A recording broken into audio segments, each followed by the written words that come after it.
The following news flash is brought to you by the Lone Star Lowdown, providing your daily bulletins for the commodities market. Today in history, news updates, and the inside scoop into the tides of the alternative. Markets for Friday, March 25th, 2016 are currently trading with gold at $1,216.54 an ounce, silver $15.16 an ounce, Texas crude $39.46 a barrel, and Bitcoin is currently sitting at about 415 U.S. currency.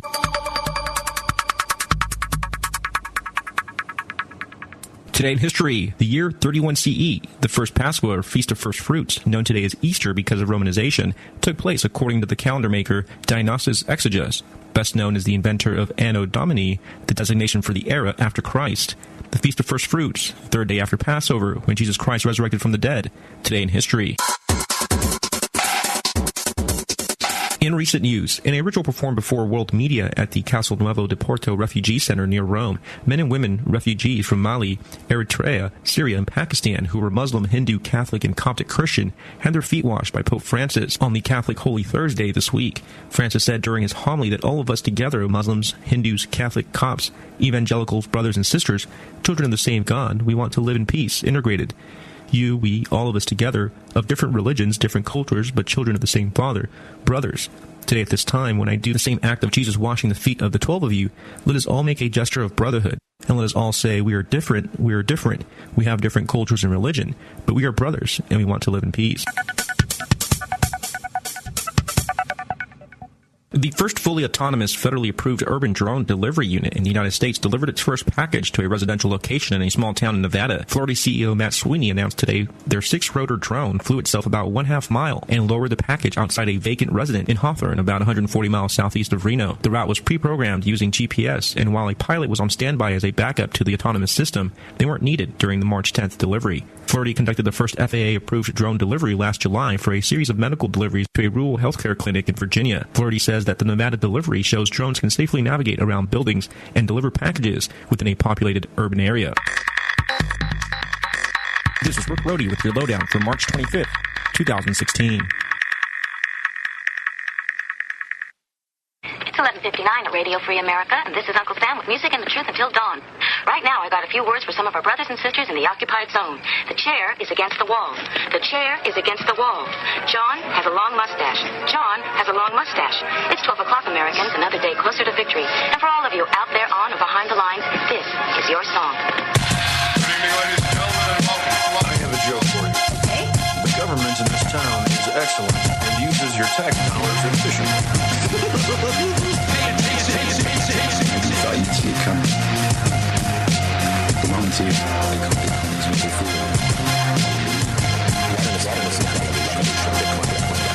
Bitcoin is immune from attack almost completely. With Bitcoin, you will actually gain far more from using that computing power to generate Bitcoin. The system approaching perfection. It's in time for it to disappear. There's a system approaching perfection. It's in time for it to disappear. We'll walk deeper into the belly of the beast. If it means I'm able to further limit reckless government spending. I mean, I have so many ideas. Some are simple, like take down traffic lights and eliminate the post office. The bigger ones will be tougher, like bring all of this crumbling to the ground.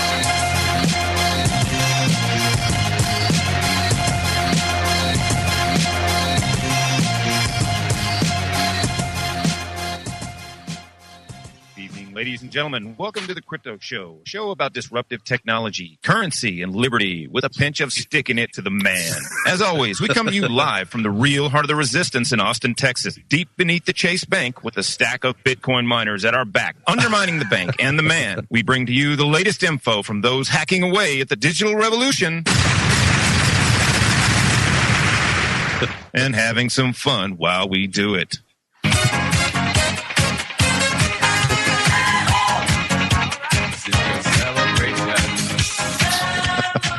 I always love the amount of self-satisfaction you get out of things that you create. No, that was great. Well, good evening, ladies and gentlemen. This is, of course, the Crypto Show, and that was Danny, my co-host, doing a pre-record that will probably serve as our intro from here on out until I come up with a better one, that is. No, that was actually pretty awesome. Where did you get that sound effect? From my sound effect boards. Oh, of course. You've gotten so good at just editing stuff in like that. It's seamless. It was beautiful. It is Sunday, March 27th, 2016, here on Logos Radio Network. And we are brought to you, as always, by our sponsors, Brave New Books and Hill Country Home Improvements. Go to bravenewbookstore.com. You can get a lot of the items available in the store online there. You can also check out the current events page. And you can go to the bitcoinbookstore.com and find over 50 titles on Bitcoin. Well, very excited to have our guests on today. Our guests are returning guests. They've been on the show before. I guess I just repeated myself. But a couple of my faves, Julia Taransky, activist, blogger, thinker, Canadian. I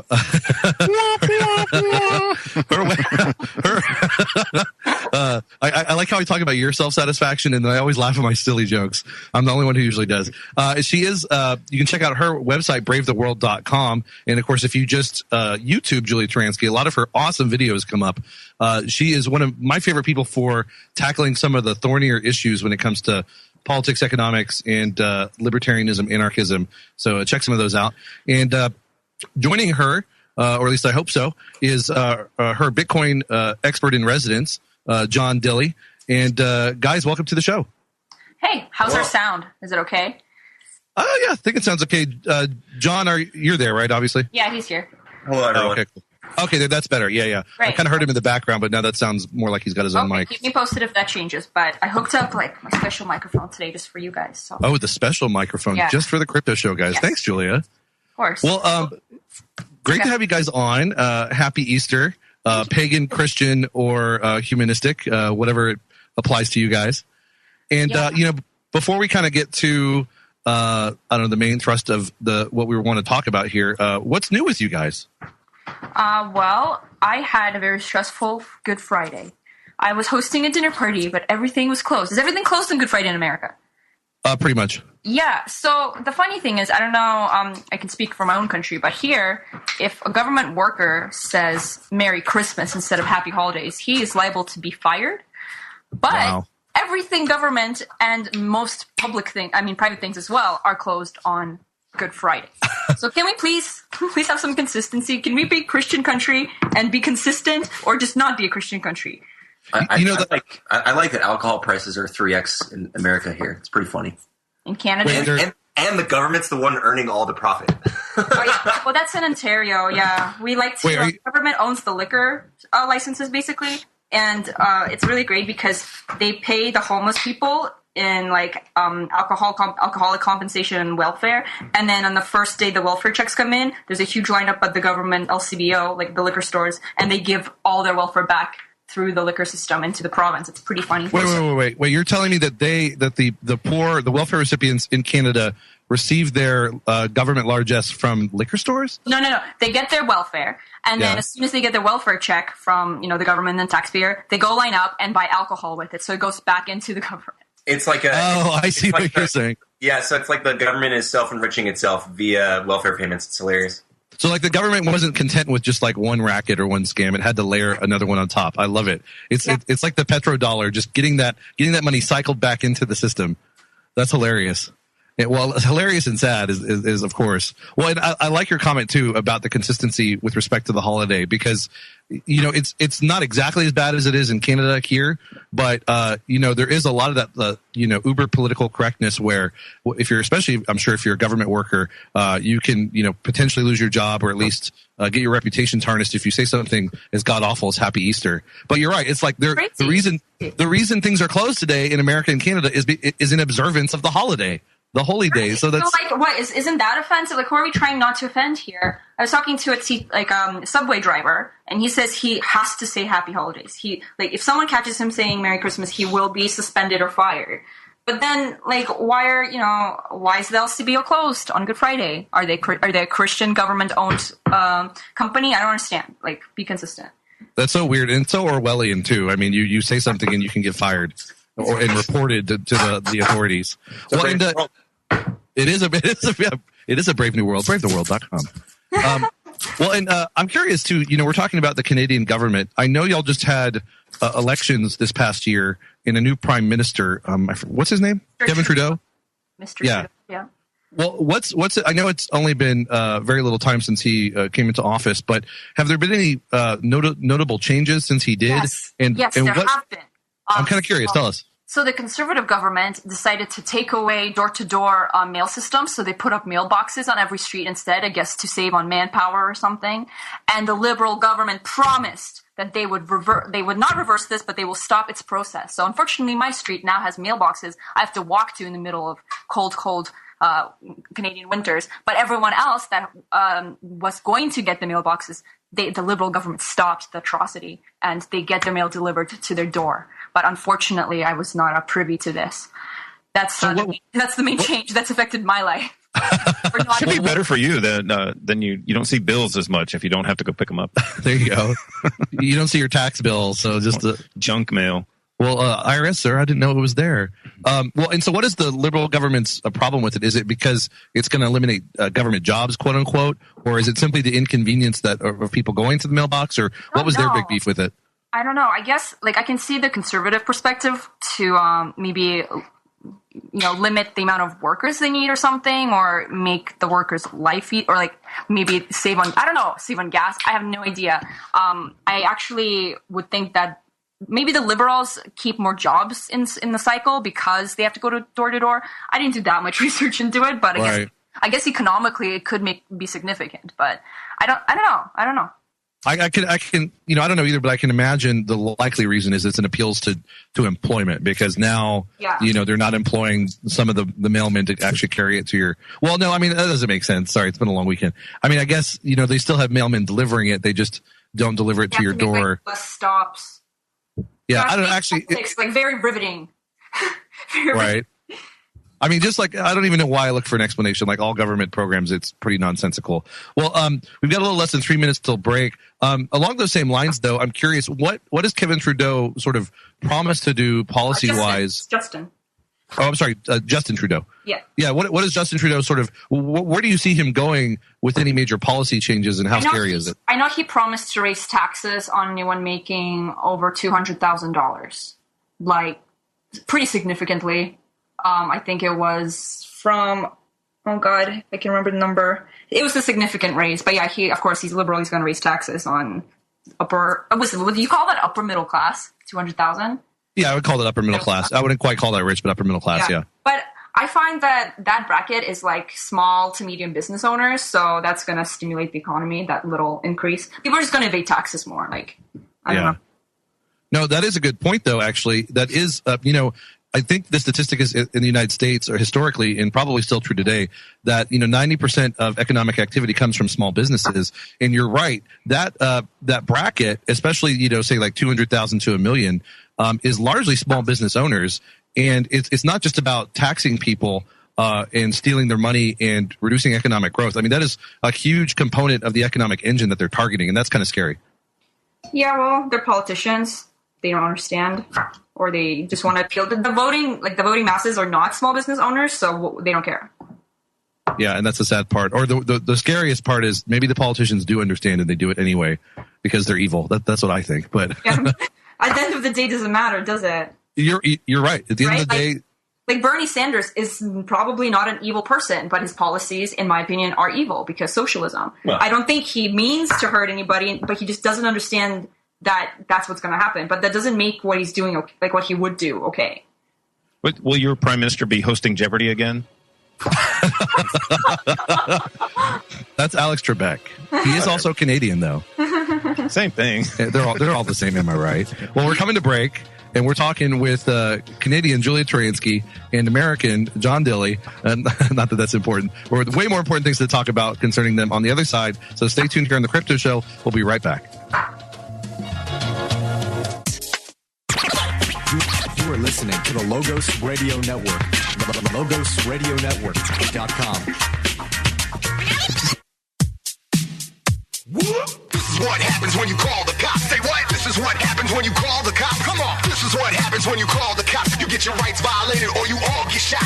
This is what happens when you call the cops. This is what happens when you call the cops. This is what happens when you call the cops. You get your rights violated or you all get shot. I'm sick of people being victimized by criminal cops. Psychopathic predators terrorizing neighborhood blocks. Equipped with pepper spray, mace, cuffs, tasers, and glocks. They like Serial killers acting out subliminal thoughts. Forget what you taught. These cops have got a license to kill. Witness intimidation means that they can use it at will. Code of silence means that the pigs will never let out a squeal. And if they go to court, they know the judge will make them a deal. For real, that's why they stopping me, locking me up and stopping me, confiscating my property, talking in my demography, making the poor commodities, profiting off of poverty, enforcing policy, supporting prison economies. Yeah, no one makes money when the violence stops. Hating brutality. Caller from the Bridge is like a Star Trek thing. Yes. Oh, okay. Welcome back, guys, to the Crypto Show. Coming back into the lovely music of Rob Hustle of robhustle.com. I think it's rob-hustle.com. And, of course, his sequel to that song, Good Cops, meant rhetorically at best, ironically at worst, I think, is also available to listen to. And he will eventually get out a music video for that he's been working on. So check that out, robhustle.com. And, of course, it is, again, March 27, 2016 here on Logos Radio Network, brought to you by our sponsors, again, Hill Country Home Improvements and Brave New Books. Well, we're talking with our guest, Julia Turansky. Check out her website, bravetheworld.com. And John Dilley, Bitcoin expert, we've had on before, had a great conversation with him a while back, and excited to talk to him a little further. Well, speaking of Bitcoin, Julia, I want to switch gears from what we were talking about and talk to you about one of your more recent articles from last month.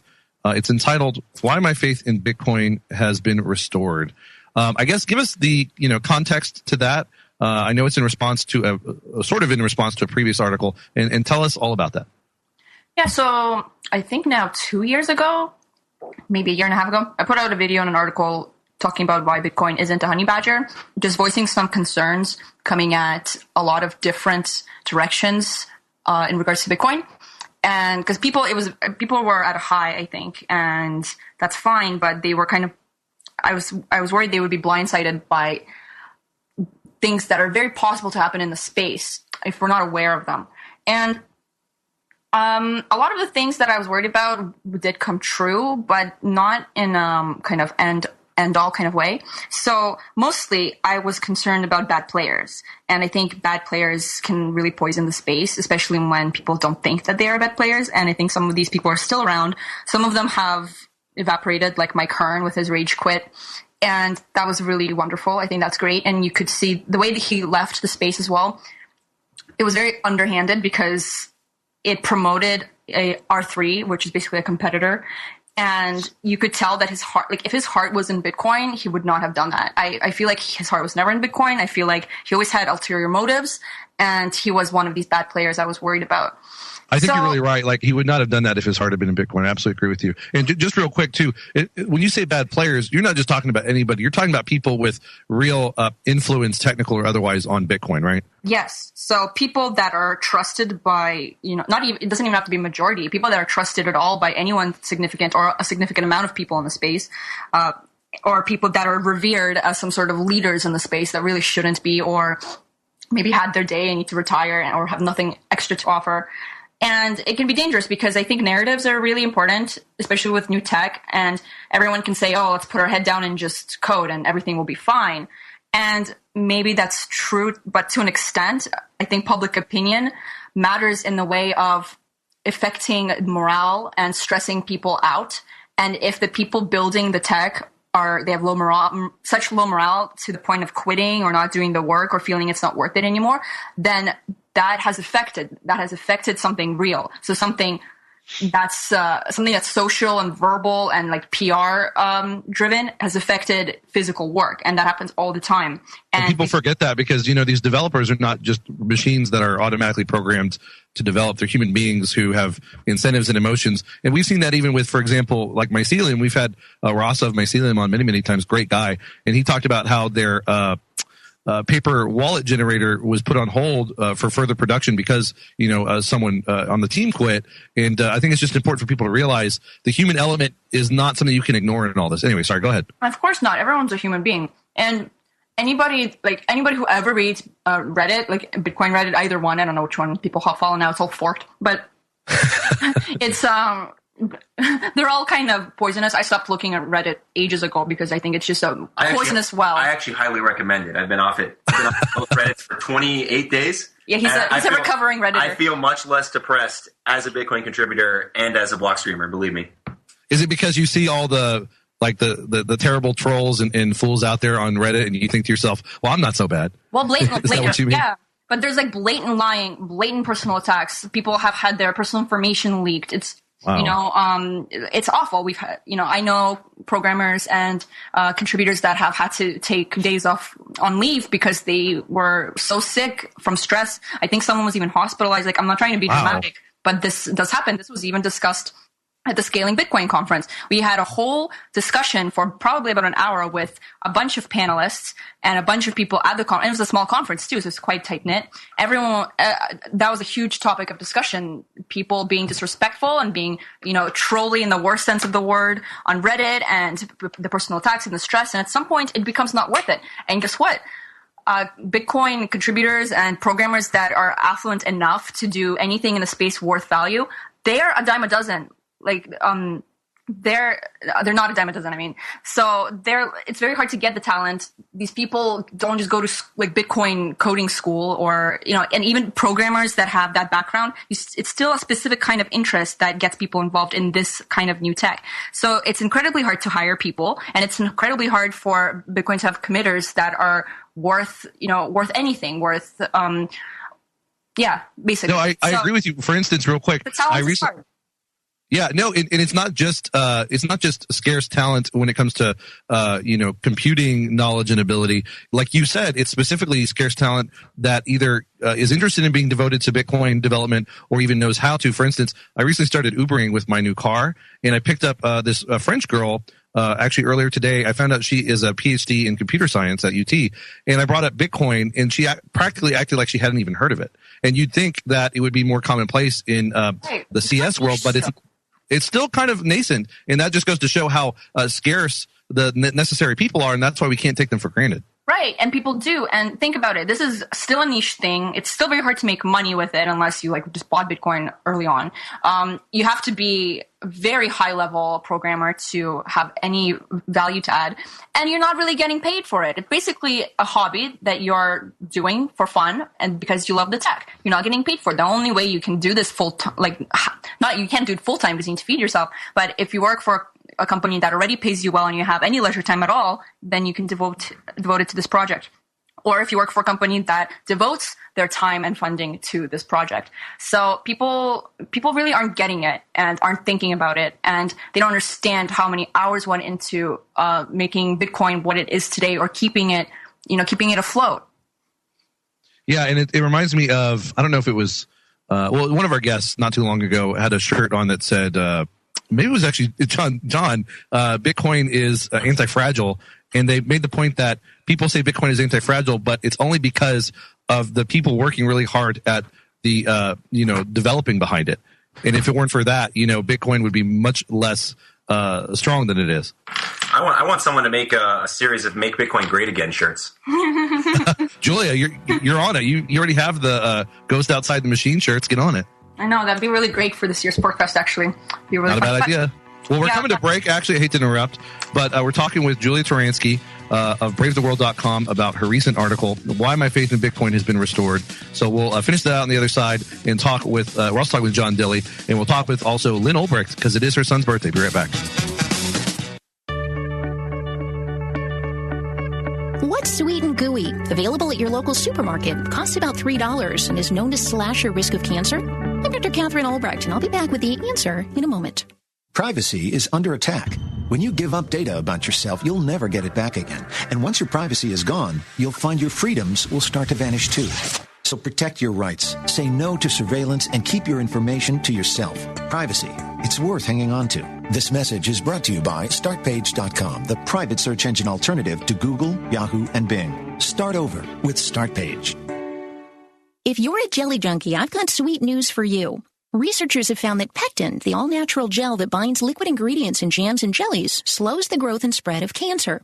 Cancer cells form tumors by joining together with gooey receptors. Pectin, made from apples and the skins of citrus fruits, binds to those receptors before the bad cells can, eventually killing them.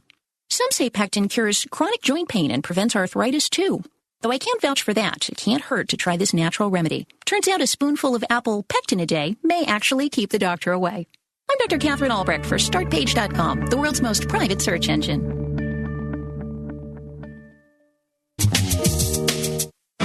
You are listening to the Logos Radio Network. LogosRadioNetwork.com. What's your plan for tomorrow? Are you a leader or will you follow? Are you a fighter or will you cower? It's our time. Take back the power. What's your plan for tomorrow? Are you a leader or will you follow? Are you a fighter or will you cower? It's our time. Take back the power. Amen. And you can do that with things like Bitcoin, 3D printers, decentralized peer-to-peer technologies, and ideas. Ideas are powerful. Of course, without ideas, technologies wouldn't exist. So at the foundation of even that is changing ideas. There are very bad ideas as well. There are it turns Government. out government, indeed.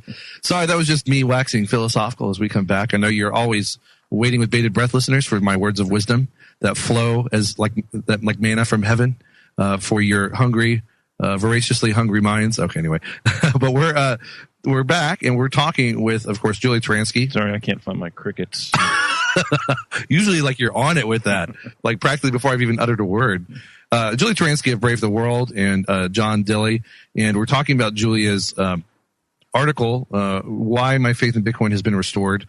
And we were just discussing, among other things, the fact that a lot of people take for granted the backbone of Bitcoin, which is the developers, and that a lot of these people are not just doing it for free, as a hobby, as a passion, but they are humans. And so when there's all this sort of bad blood going on in forums like Reddit, this, it's not simply a matter of playground behavior. It has real effects on real physical things like the Bitcoin ecosystem, because it's these developers who keep everything going. And so, I think that's another indication too of some of the bad actors that Julie was referring to.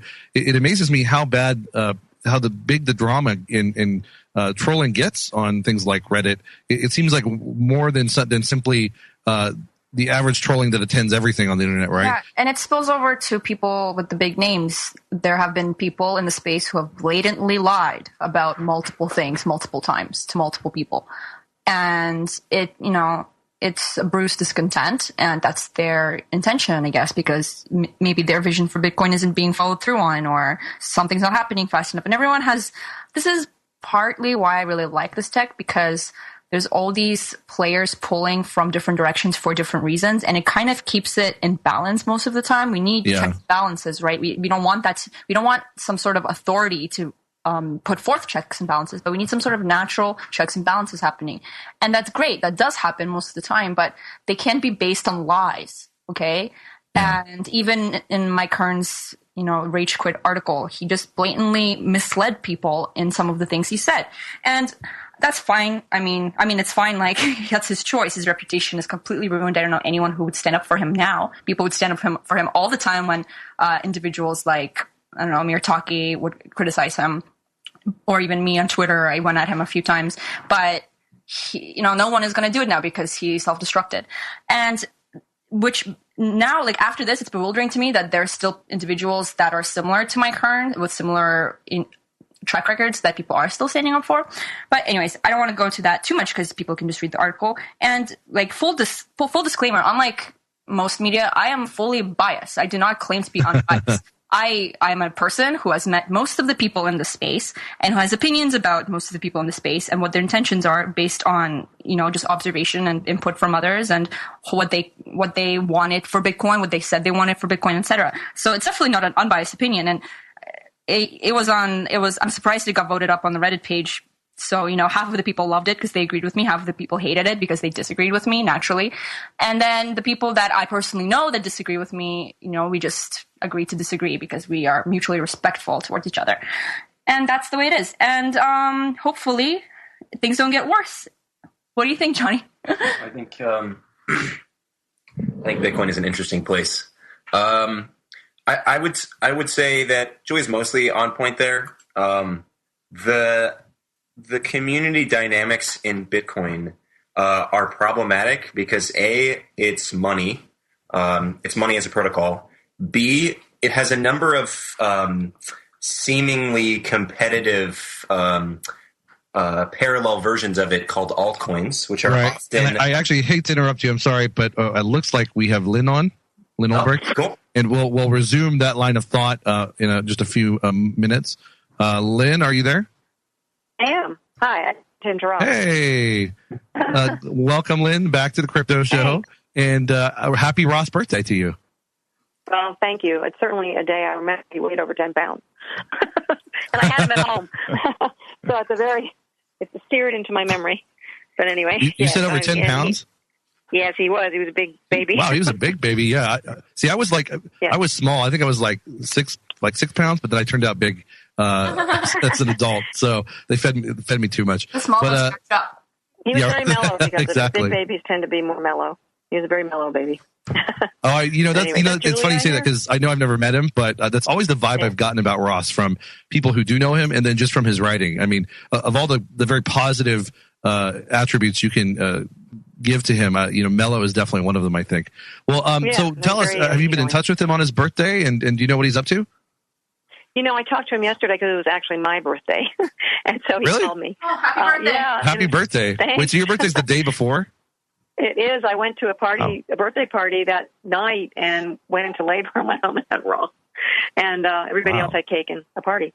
But it was, of course, a wonderful gift. Of course. So he called me on my birthday, and then today he talked to his sister. She had been, so she talked to him on his birthday.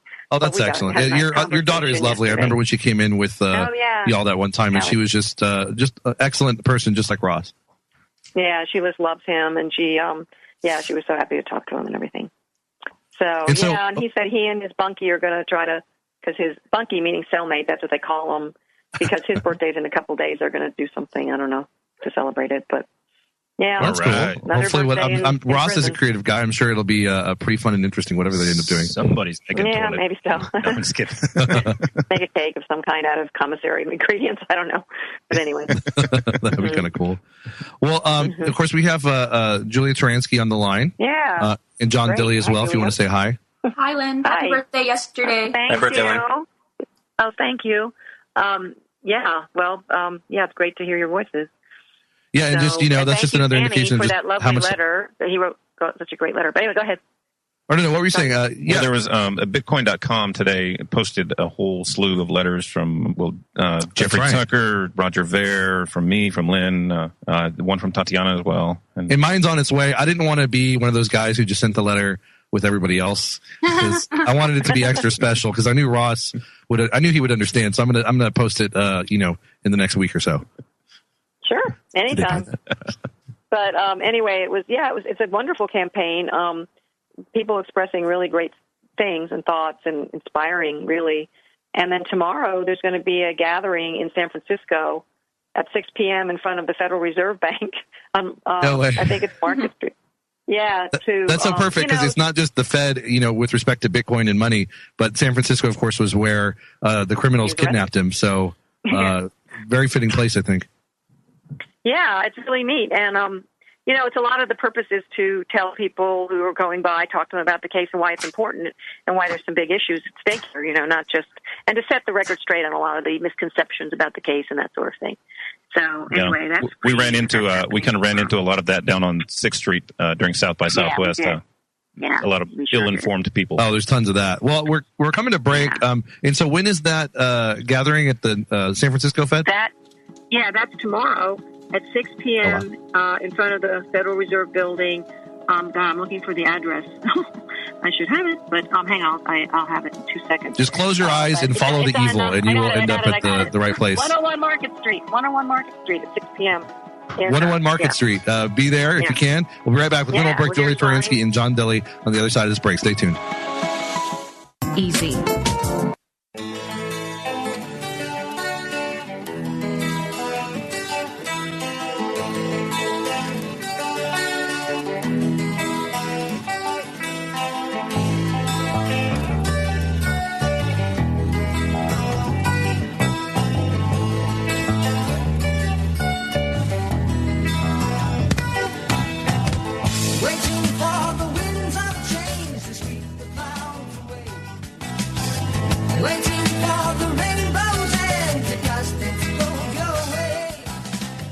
Well, welcome back to multiple beeps. I don't know if listeners heard that. We did. And listeners like, what? You're crazy. I don't know what you're talking about. Anyway, we are back on the Crypto Show. Again, it's March 27th, 2016, a Sunday. And we are talking with our guests, Julia Taransky of BraveTheWorld.com, John Dilly Bitcoin expert, and Lynn Ulbricht, of course, the mother of Ross Ulbricht. And we were just asking her how Ross is doing on this Easter Sunday, which also happens to be his birthday. And as I mentioned to Lynn the last time she was on, it's kind of fitting that it coincides this year, those two events, because it's sort of symbolic of the eventual resurrection, legally speaking, that I'm very confident Ross will have pending the successful outcome of his appeal. And of course, if you want to donate to help that appeal along and save an innocent man from being permanently caged, please do so at freeross.org. And there's a sort of fundraiser going on in which basically there's a picture that Ross drew called The Trial I Saw. And it's graphically covered in for $1. You can uncover a pixel at a time. And there's also going to be an auctioning of the original drawing itself, which I think is really cool. And Lynn, speaking of that, and there's a bunch of gold grams that still haven't been landed on. That's right. Certain squares have more than half are still unclaimed. So there's a potential for getting a gram of gold if you play for $1. Well, that's really cool. And if you think about it, a gram of gold is right now worth probably close to $50, $40 to $50. Yeah. So it's worth playing. If you play, if you donate $40, you might get that gold and break even. And even if you don't, you're helping a good cause and you're having fun unveiling this picture, seeing the trial from Ross's perspective, and seeing what characters he included in this picture. So definitely go to freeross.org and do that. Yeah, and by the way, that's thanks to Robertson Roberts. They donated that gold, which is pretty neat. Anyway, we are having a drink to Ross, just to let you know, and I really want to give him a shout out for being such a positive person. Amen. I mean, people who are they're so bluesy all the time, and they have pretty decent lives, and nothing super awful has ever happened to them, and they just are the kind of people that can't appreciate just basic day-to-day, something that Ross doesn't have anymore. And I was happy to receive a call from him once, and it was just a very bewilderingly normal conversation about about books and interests, and we didn't really talk too much about the incarceration because I just thought that would we just had a nice conversation, and I was totally bewildered by how normal and happy and easy to talk to he was. And I'm sure he has his low times too, but I don't know, I think that's worth noting because that's his general character from my perspective. You're right. So a drink to Ross. Here. All right. Cheers to Ross. Even for me, sometimes when I talk to him on the phone, there's this disconnect because I'm like, oh yeah, Ross, because you read all this stuff or all this sensationalism. And it's like, oh yeah, and he's such a sweet, upbeat person. He really is, for the most part. I mean, he had the flu for a while and he got moved around and he was feeling pretty miserable at that point. But who wouldn't? Oh man. So, but he's back to feeling pretty good in terms of having a full day teaching. He got to play racquetball on the roof the other day. These little things that, like you say, Julia, it's like, when I complain about the weather, I always stop myself. It's like Ross would love to experience weather. Yeah. I know Ross would probably love a thunderstorm or bad weather just because it would mean that he would be outside of the cage. Yeah. Yeah, just experiencing nature. Yeah. Mm-hmm. Yeah. No, you're right, and it's important to keep that in perspective for all of us, because the thing is too, as we've talked about many times on this show, that Ross could be us one day, because what happened to him and the illegal events surrounding it are precedents that could affect us all and potentially land us in the same situation. So it's really important, I think, to keep that in mind and keep thinking about Ross, and again to donate to the appeals fund, because everything in life takes money, and there's never enough of it to go around, and legal appeals are expensive. So don't forget freeross.org, guys. Fighting the government is very, very expensive. Yeah, finding an entity that has nearly unlimited resources is definitely very expensive. Yeah, they need to fix that. They need to put a cap on that legally or something. It's insane. I know. They just need to dissolve it entirely. Yeah. Yeah, it makes it just so hard for a citizen to pursue justice because who can do this? I mean, you need tons of grassroots help, like we do, because it's so expensive. Yeah. Well, it's strange. The poor don't see justice, and the poor is everybody compared to government power and wealth. Yeah. Amen. Well said. Well, let's stop talking about dreary stuff. Okay, go ahead. Sorry. No, I was going to say, what were you saying, Lynn? Just that this appeal is challenging precedents that could, if not pushed back, affect us all. That's why the appeal is so important in a general way, not just for us personally. Yeah, and it's just like with you were on with us in Ladar within the past couple weeks, and similar to what he's doing with the case between the FBI and Apple. It's not just Apple that the outcome would affect. It's every single one of us. And thank God there's people out there like Ladar fighting that case. People like Lynn, not just fighting for her son's life and freedom, but really fighting a more sort of general case for our lives and our freedoms against the government and what it wants to do. So, you know, and the FBI is backing off of that, by the way, but he's not letting them. Good. Get him, Ladar. Get him. And we will have an update on that very soon.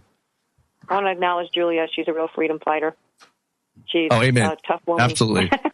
And she's sitting there having a drink and toasting. The toast? The toast is empty without a nice song, right? Well, of course, yeah. If you have drinks in front of you, make a toast. Everyone's got to sing. And what could we sing? I'm Hold on, going to let put me his think. father on. I'm going to put Kirk on too. I'm going to get him to sing. Hang on, he's right here. Yeah. We're going to sing "Happy Birthday" to Ross on the radio, Kirk. There you go. That sounds great. Let's sing "Happy Birthday" to Ross. That's perfect. Okay. All right. When is he? I'm Did you get him on? starting because I have a terrible voice. Well, I have a beautiful voice. I've been compared to Pavarotti. I couldn't even say it. Pavarotti. Only in size. I need one of those drinks that Julia's got. Every time. Every time. You know, I was going to start calling you my bunkie, but I'm not going to do that. Okay. You lost that privilege, Danny. I'm sorry. All right. Only in size. Lynn, are you back? Oh, I'm here. Yeah, Kirk and I are. Kirk's there? I just need one of those drinks that Julia's got, but no, I'll be okay. I know, me too, right? I wish I had one. All right, well, I guess I'll lead us off. Ready, everybody? Ready. Yep. Ready. All right. Happy birthday to Ross Ulbricht. Happy birthday to you. I guess happy birthday, dear Ross. Happy birthday to you. All right. All right. That is so sweet. I wish I could. And happy birthday. But anyway. All right. Right. I'm Someday he'll hear that. He'll be out and he can hear all the crypto shows. All right. There you go. Yep. Yeah, we're going to have him sitting in with us. So yeah, exactly. He'll be co-host before you know it. And I just want to add, and happy birthday to Lynn. Oh, yeah, for yesterday. That's right. Happy birthday to Lynn. You don't need to remember these things. Happy birthday, Lynn Ulbricht. Oh. Happy birthday to you. Thank you. That's very sweet. I could hear her cringing on the other side of the mic. No, not at all. That's very sweet. Thank you. No, and we so mean it, and it's fun being able to celebrate your birthday, if only remotely, and Ross's, if only remotely, and mine last week. Oh, that's right. Yours was last week. Happy birthday to Danny too, shall we? Well, you know what? Going to be singing "Happy Birthday." What's cool about it too is it's like a precursor to when we can hopefully celebrate Ross's birthday with him in person next year. So that's what it especially means to me, and I look forward to that. Yeah, me too. Yeah, thank you. Well, you guys are great. Yeah. Well, we've got a couple minutes left. Speaking of the appeal, real quick, Lynn, do we have any further dates on that? I forget. Well, I believe the government has. I had heard that they were rebutting end of May, but apparently it's June 17th. So they have some. That maybe they applied for another extension. I'm not sure, but they have. So that's when the next real thing happens. Of course, we had an amicus brief filed since I think I had talked to you from Drug Policy Alliance. Former federal judge Nancy Gertner signed it. Oh, that's right. Law Enforcement Against Prohibition signed it. Just Leadership USA signed it, and it's very much challenging the sentence. That's what they're focused on, and the way the sentencing went down, the way the things that were brought into it that were, wrong and shouldn't be in a court of law. And, just really challenging this draconian, out-of-the-ballpark sentence that really needs to be changed. So absolutely. I was very gratified to have all those people step up. And also EFF, I think at the time I told you, they joined the brief as well about the laptop and about, because a National Association of Criminal Defense Lawyers had submitted a brief that the laptop was illegally seized and that, the Fourth Amendment forbids the kind of warrant that the government used. But they're saying because it's digital, it doesn't count. And so this is an extremely important point. And so do we have constitutional protection from the digital age? I mean, that's really the question. And, that is the question, and we'll talk more on the other side of the break. Yeah. We'll be right back, so stay tuned.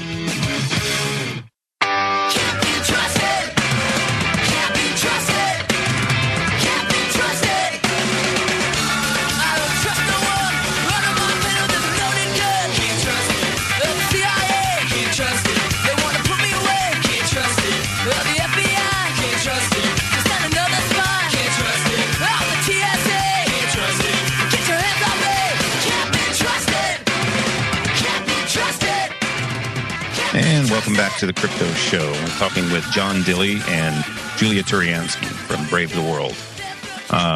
John, do you want to go ahead and get into some of the stuff that you're doing with we were talking about Blockstream? vampire coins, right? Yeah, I mean it's interesting if you think about where Bitcoin is. We're kind of poised before some seriously interesting major infrastructure upgrades start to get rolled out across the network.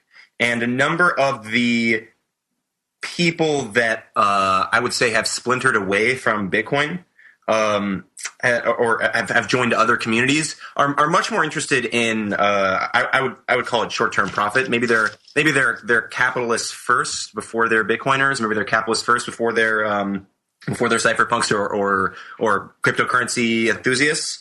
But ultimately what we find is that there are some perverse incentives for attempting to undermine Bitcoin. That's essentially how I feel about the state of things right now. Okay.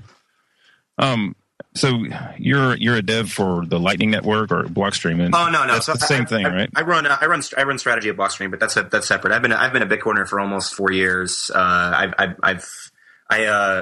recently a core contributor. But no, I don't develop full time. That's not what I do. Right. And to be clear, the Lightning Network is not something specific that it is not it's not a sole Blockstream product. We have a single developer that works on the Lightning Network. Rusty Russell, of course, he is an ex Linux kernel developer. So he is brilliant, and I fully expect him to be able to resolve any problems that anyone feels the Lightning Network may have. But to be clear, it is only a small piece of what Blockstream does. And what's the function of Lightning Network, and what do they need it for?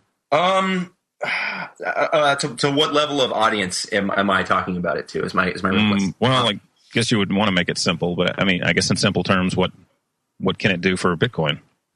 What can the Lightning Network do for Bitcoin? 100,000x scale. It would be a good way to put it. That sounds pretty good. Yeah, you can think of it a couple of ways. You can imagine that a Bitcoin transaction from me to you is kind of a blueprint on which I sign ownership over a data structure transfer, and as a result, you now have the ownership of that blueprint. And this is a big if because there are some problems that need to be ironed out with Lightning, and of course it involves a number of upgrades to Bitcoin that some of which are controversial, some of which are not. But what it results in is that blueprint of me signing a transaction over to you can actually internalize value transfers between us before it gets written to Bitcoin. You can think of this as Bitcoin has this right now. It's known as a payment channel. Mm-hmm. So I want to pay you $1 a day every day for 30 days. And what I can do is $1's worth of Bitcoin. And what I can do is I can open a payment channel and it will pay you that $1 once a day every 30 days. And in the event that the services I'm buying from you are malfeasant, I can basically cancel that payment channel at any given point in time, and it will close or settle the channel. And as a result, you will receive the amount for the number of days that we are into the channel, and I will receive back the amount that I haven't paid out to you. That's you can think of that as it's Bitcoin's way to do subscription payments. Okay. Mm-hmm. As a result, and this is a methodology that Satoshi envisioned and built support into to Bitcoin at the very beginning. As a result of having payment channels, we can do, and this is extremely technical, something known as a bidirectional hash locked channel, which means you, and a third party can all agree to a shared state in a channel, and we can update the state across the three of us in such a way that maybe I'm paying you $1, and then you're paying the supplier of the goods that I'm buying through you the $1, and it's basically traversing from me to you, from you to them, and that all happens inside a single channel environment. And you can think about how when we grow that out to a network topology, it can start to be the scale benefits start to get very interesting. And so is this, it reminds me of what I guess kind of talked about this past week, where is this something where, for instance, and you already used the word supply, a literal supply chain in commerce could be used for verifying payments, or even say verifying doing, say, a digital signature to the original contents of something? He's referring to supply chains. Yeah, so the supply chain stuff is separate. I mean, I'm certain there will be applications to the Lightning Network that and to Bitcoin in general that involve supply chain stuff. But no, what we're talking about is we're actually talking about how using these payment channel environments, we can do trustless updating between multiple parties of the current state of our accounts. And then settle those, basically finalize those states using Bitcoin. And you said as it kind of got more complex, it got more pretty interesting. In reference to that, can you explain what you meant by that in simple terms? And then also, I'm curious, why was Satoshi particularly interested in this aspect of it? There's some longer history about this kind of graph traversal stuff. But ultimately, most of them failed or completely failed because they lacked a trustless finality layer. They usually resolved back to a central party, or they had no way of finalizing disputes. Whereas Bitcoin is the ultimate dispute resolver. Your coins are either sendable or they are not sendable, and your transaction is either included in a block or it is not included in a block based on your ability to pay a transaction fee that meets the minimum requirements of the miners. So basically, this was another nearly feasible technology that was 9/10 complete, kind of like digital currency, and the Bitcoin came along and solved like the little piece of the problem that was missing. Yes, I see. So, and the idea is that obviously payment channel networks are not something that everyone will want to opt into.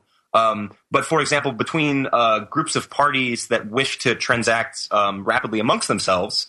And then they only need to settle out to Bitcoin every so often, don't need to be posting all those transactions specifically via main chain transactions. They can open these channels amongst themselves and settle amongst themselves. And the final, in the event of disputes or in the event of an end to the business relationship, they can just close to Bitcoin.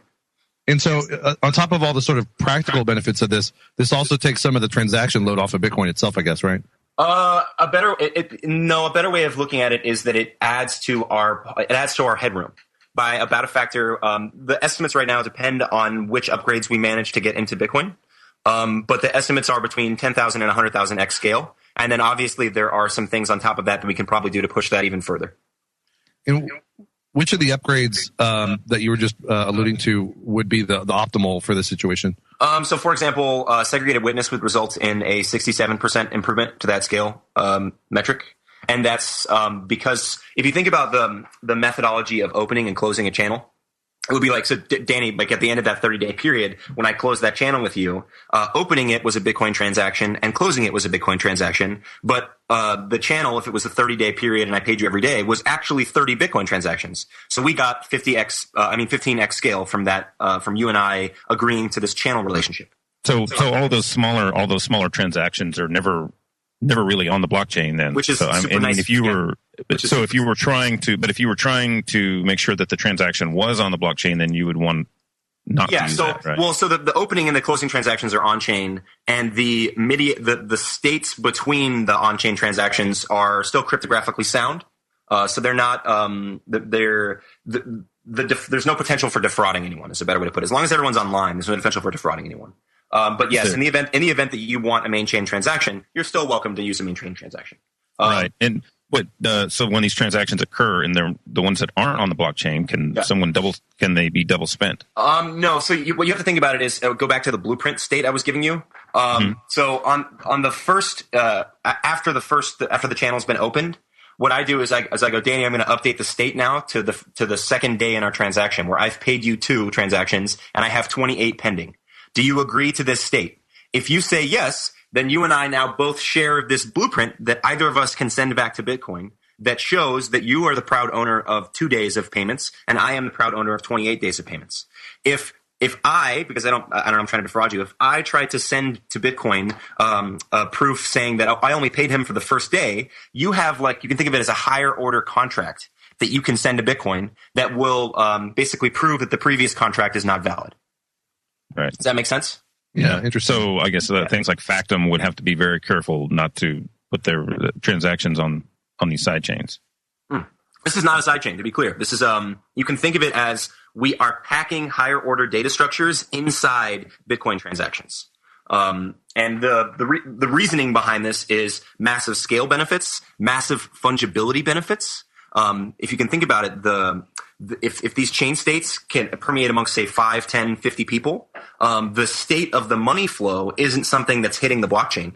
And as a result of that, the closing and opening transactions are the only things that the network sees regarding those specific Bitcoin, and the fungibility of the money is improved. Kind of like folding a bunch of transactions in on each other. That's a good way to think of it. I think of it as like a dendrite cluster inside a brain, where you have a basic piece of information, and then it unpacks to include all the information that are the building blocks of that final piece of information, and then it collapses into itself again when it's needed to be its one form. Okay. Interesting. Of course, the Brainiac uses the brain itself as an analogy. No, I was kidding. Well, we're coming to break. Fascinating stuff. I kind of got back a little bit late, but I kind of think I'm up to speed with it. It's interesting the extra layers of technology people build on top of Bitcoin. And of course, that's John Dilley, and we're also talking with Julia Taransky, and we had a good little happy birthday song with Lynn Ulbricht earlier. It's always great to have her on, so we'll have her on again too as new developments arise. But we're coming to break, so stay tuned with us. We'll be right back here on the Crypto Show. This is the Logos Radio Network.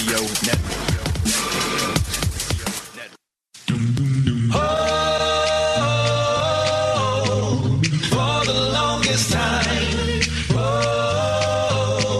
For the longest. If you said that Bitcoin was my life, I would tell you. Show enough, show you right. What else can I do? I'm so inspired by you, and I'm just holding for the longest time. Once I knew my stocks and bonds were gone, I knew Satoshi Nakamoto was the one to come and save me.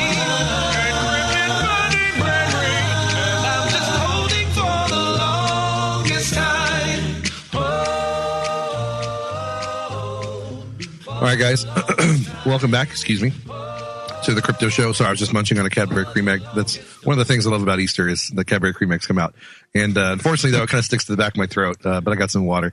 Anyway, we're talking with John Dilley about some fascinating stuff. Always great to have someone of his caliber on, but always a little difficult to wrap your head around it. Luckily, though, he's great at explaining this stuff.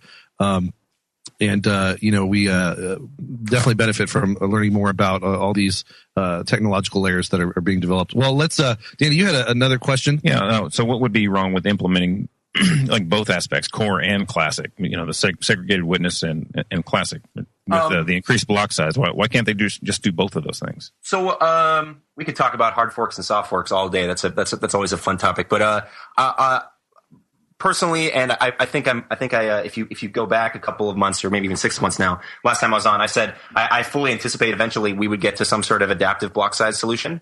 I think today we're still no closer to any real to any short term movement, and short term being 6 months, maybe a year on the block size issue.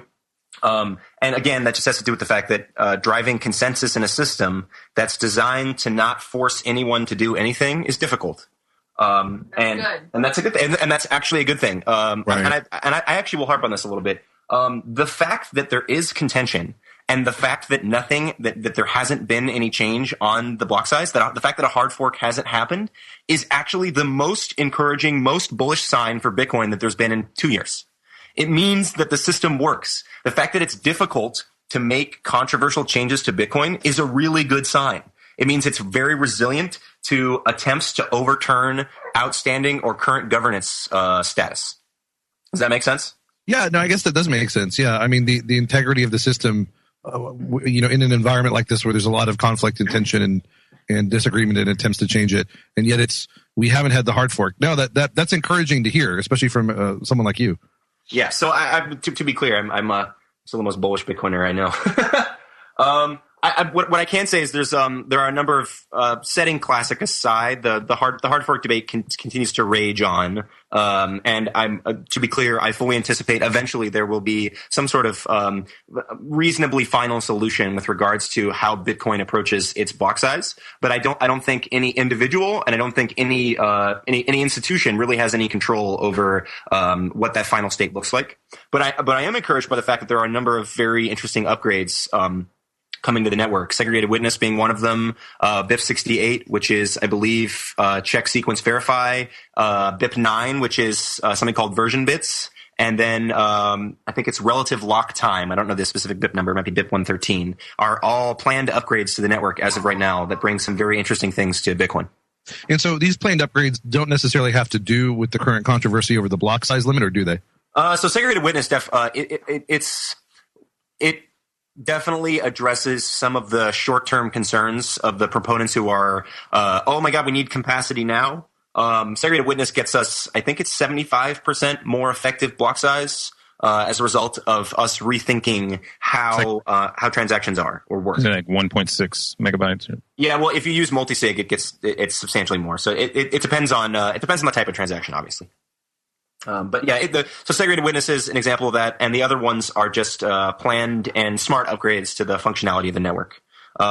Version bits gets us the opportunity to get multiple upgrades in flight at once, which is super cool. Bitcoin has never actually had that opportunity. So what are you saying? Like traditionally, it's had to happen sort of sequentially, or now yes. It doesn't? Or, okay. Basically, there's a claimed bit space that basically, for Softworks at least, a claimed bit space where miners can officially announce support for a certain upgrade pathing. And version bits makes it so that there are, I think 14 or maybe 16 possible upgrades in flight at once. And that'll be a massive and strict improvement for our Bitcoin's ability to get multiple things in flight at once. Interesting. Well, that sounds, well, and let me ask you this then. It's probably neither here nor there in a sense, but, we just talked about how the Bitcoin governance structure, and system are just, very difficult to override. And that's kind of a good thing about Bitcoin. Would this facilitate that kind of thing, or is there no bearing on that? No.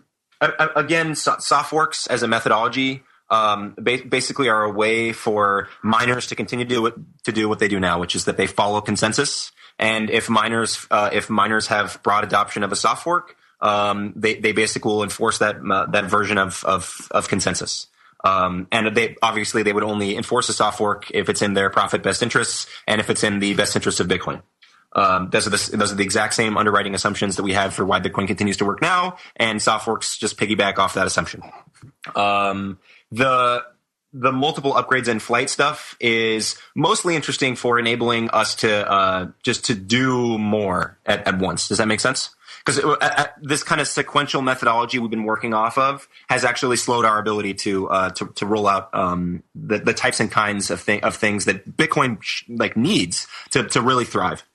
Right. No, it just makes it more time efficient. And I'm curious, actually.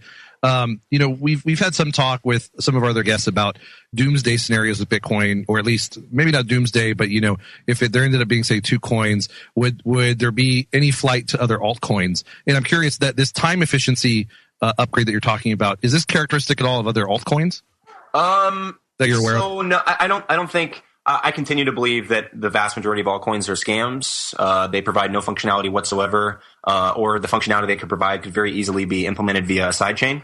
And if you evaluate the security profile of the vast majority of altcoins, they at best they fall back to essentially a federated security.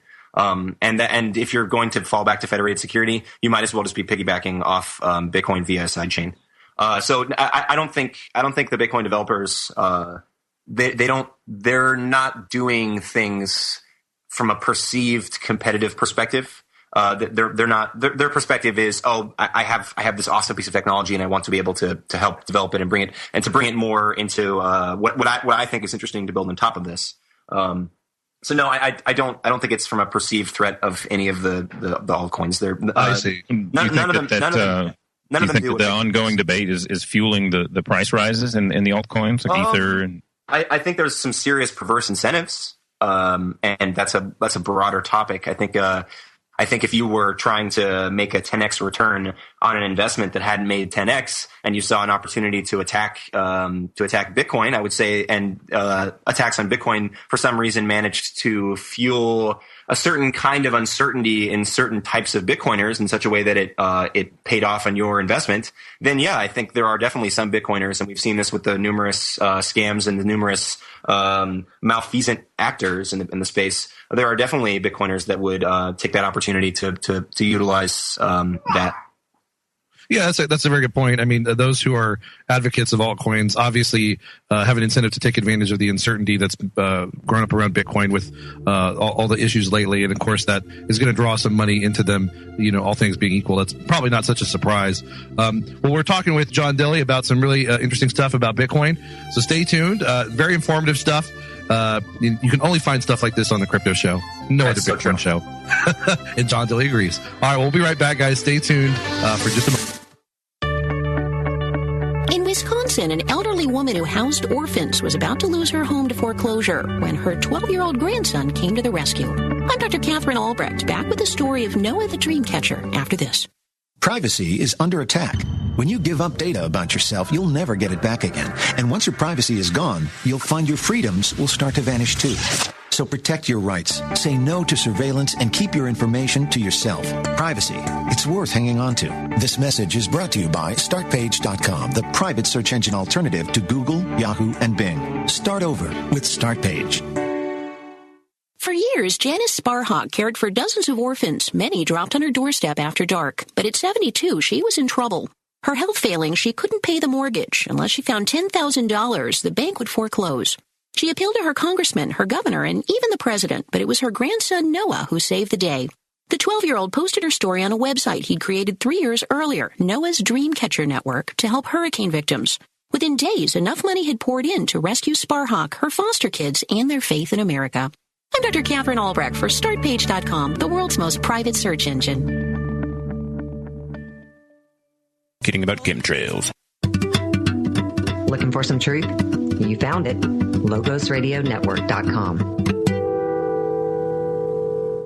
I've been walking a tightrope between fact and fiction.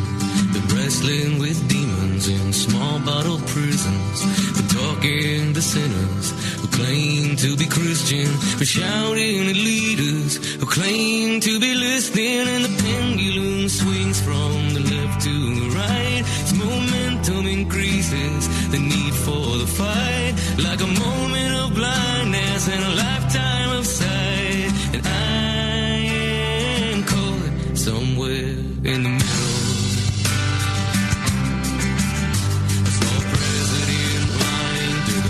Of his people, saw a camel that passed through the eye of a needle, saw a group of old men. All right, guys, welcome back to the second to last segment here on the Crypto Show, and we're speaking with Julie Taransky of BraveTheWorld.com and John Dilley, a Bitcoin expert, and we're talking about some fascinating stuff. As John was saying, there's some really incredible developments going on with Bitcoin that I think if you're not, someone doing a lot of the cutting edge development, you might not be aware of. And so that's why we have him on to discuss that. Now, what we were just talking about off air, I think is kind of pertinent because the answer to it, as we found out from John, will allow him to sort of elaborate on one of the upgrades that we were just referring to. So I'm going to ask John that question on air. And basically, as Brian Deary of Factum a while back informed me, and I had never heard of this, there was an NSA announcement last year where they more or less were encouraging people to shy away from elliptic curve cryptography, or I forget exactly what the announcement was specifically suggesting people do. But John, I'm just curious what your opinion on that was, and you part of that answer had to do with one of the upgrades you were talking about. Yeah, so we're pretty sure that SHA-256 is pretty reasonable, and we're pretty sure that the ECDSA scheme that's used in Bitcoin, LivSecP 256K1, is secure against modern cryptographic break methods. There was actually a very interesting piece about how using like signal analysis. So let's say I'm sitting there with your phone, and your phone has $100 in Bitcoin in it, and I listen to your phone, and I plug a little wire into your phone, and I listen to the electromagnetic signal in there. You used to be able to basically glean the signature information from your phone. But Bitcoin now supports a methodology that is immune to those attacks, or supposedly immune. What was the data that could glean it? Literally just electromagnetic So it used to be. I would need to look up the specific name. I don't know off the top of my head, but you basically can use the electromagnetic signal from your phone as it signs a transaction. You used to be able to basically analyze the signal to figure out the particulars of a private key. So that is crazy. Yeah, you used to be able. Wow. Yeah, so you could actually use the electromagnetic signaling to watch the specific operands that were being compiled to sign your Bitcoin transaction. It's like using a safe. What do you call it? It's like stethoscope. Listening to a safe lock and like hearing the little tumblers. That's crazy. And one of our brilliant Bitcoin engineers, with obviously the help of many others, in version 10 of Bitcoin, and it is now live on I think 99% of the network. Rolled out an upgrade called libsec P256K1. If you recently upgraded to Bitcoin version 12, you may have seen that this thing was what was responsible for a 7x speed up in the verification time for Bitcoin. It also happens to have an obfuscation function for that kind of attack. It's now immune to those attacks. Oh, well, that's encouraging. Yeah. So, like I said, we continue to upgrade Bitcoin day to day.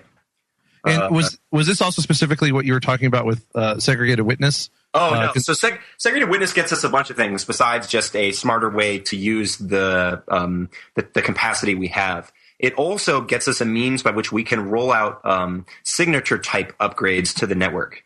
For example, for a piece of infrastructure that I'm working on right now, I'm limited to about a 14, maybe 15 party multi-signature environment. So I can make a multi-signature in Bitcoin with 15 people, but I can't do any bigger. Or if I do any bigger, it requires some serious shenanigans. And even if you're using serious shenanigans, you're going to get to maybe 20 total. Very, very limited, yeah. Yeah, you're limited. With segregated witness, we can start to support a signature type known as Schnorr. And Schnorr signatures, sorry. And Schnorr signatures enable us to do things like N of N. So we actually could do like 10,000 person multisig. Which obviously is a pretty interesting functionality in Bitcoin. The applications of that are obvious and pretty cool and astounding almost. Well, maybe not so obvious, just in case. Like, what would be maybe one of the more obvious applications of that? Large scale federations involving hundreds of people. You could think of organizational budgets that are mediated by votes and that on top of that organization. Yeah, like a nation, and a nation's Congress could execute the vote on any given issue via a multi-signature signing environment. There's a whole bunch of very interesting applications. Not all of them necessarily financial. But on top of that, those types of signatures also buy us an additional line of defense against the quantum computing bug guys who are super worried about the long-term defensibility of this network. Well, that's good to know because, obviously I'm not a technical guy. A lot of this stuff is over my head, but there are, it does concern me when I hear about stuff like that, announcements from the NSA, and it's never certain what to expect from stuff like that. But knowing that there are these additional sort of security layers definitely builds confidence. So, well, Danny, did you have any additional questions? Yeah, I guess one. How about I hear a lot of people talking about Blockstream dumping millions of dollars. I don't know if it was 7 or 70 million, however much it is, that they're trying to own Bitcoin or own core or whatever, and to make the Bitcoin fit its own agenda. What would you say to that? I would say it's ridiculous. You can look at the track record of our technical and engineering team. They've been Bitcoiners long before they were Blockstreamers.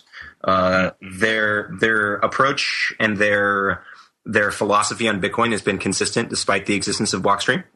My approach and my philosophy on Bitcoin has actually gotten better as a result of getting to spend so much time with so many smart Bitcoiners. And going back to this whole consensus thing, that's again, Bitcoin, my faith is restored because even at Blockstream, they seem to consistently disagree with each other in terms of the way to go forward. They're not always united, and that shows complete independent thought, and then they're individuals and Bitcoin enthusiasts first before they're Blockstreamers.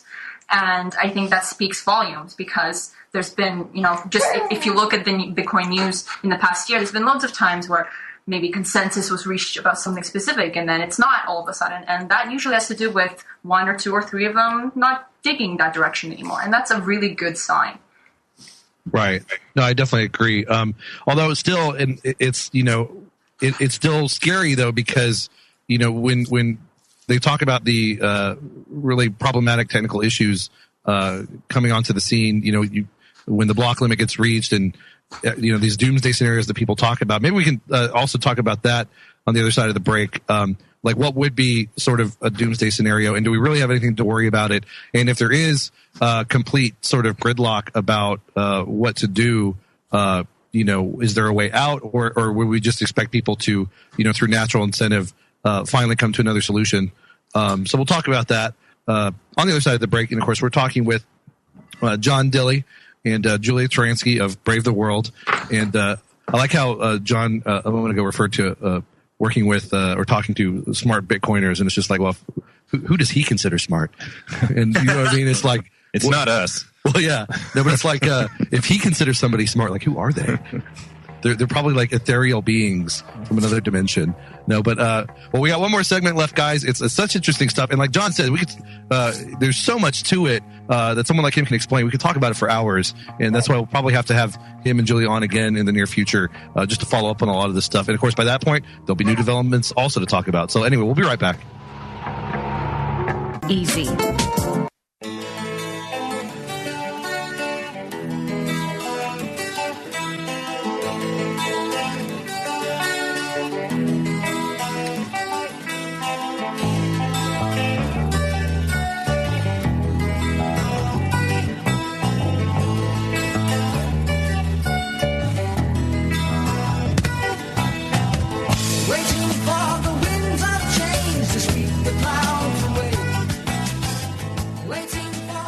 That Canadian music again.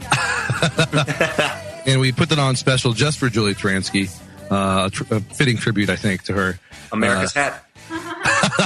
Amen. And what's in that hat? The brains. And that's why we have John Dilley. That's why John Dilley's in Canada. He's inside that hat. But it is our final segment. And as I was kind of, we're going to get to some, a couple other questions Danny has here to kind of wrap everything up. But as I was kind of inarticulately asking on the way out of that break, well, basically, as you're saying, the contrary to maybe people's intuition and expectations and understanding of Bitcoin and its governance system and the system in general, the gridlock that we're experiencing, you're saying, is a positive thing for Bitcoin. And of course, that's exciting to hear. And obviously, on some level, in some respects, that makes kind of sense when you think about it. But still, I think people have reservations about that nonetheless. And I even hate to even say that because it reminds me just of the political analog, where people are always like, well, Congress needs to do something, but they're gridlocked and they just won't do something. And of course, that's terrible. Political gridlock is great. Vote for nobody. Right. Yeah. But I guess give us just a quick further elaboration on why it's a good thing. And then surely though, is there a doomsday scenario though from continued gridlock? I mean, is there any kind of downside? So, the absolute worst thing that could happen to Bitcoin right now is the classic analog. Nobody goes to that restaurant anymore. It's always full. That's a Yogi Berra, I believe. I'm quoting Brand Cohn a little bit there, but yeah, it's to be clear, the slow, mediated, not compromised, technically sound progress continues to be made. We keep the things that are in Bitcoin's best interests continue to get done. The difference between political gridlock in Congress and political gridlock in Bitcoin is one doesn't tax your shit. Two, Bitcoin keeps working. If you have political gridlock in a Senate for a long enough period of time, government services will just shut down, and that'll be the end of the game. If every Bitcoin developer died today, every person who could develop on Bitcoin died today, and we assume that there's no security flaws that are going to be, arise tomorrow that need rapid action, it will keep working. John, are you trying to tell us something about what's about to happen?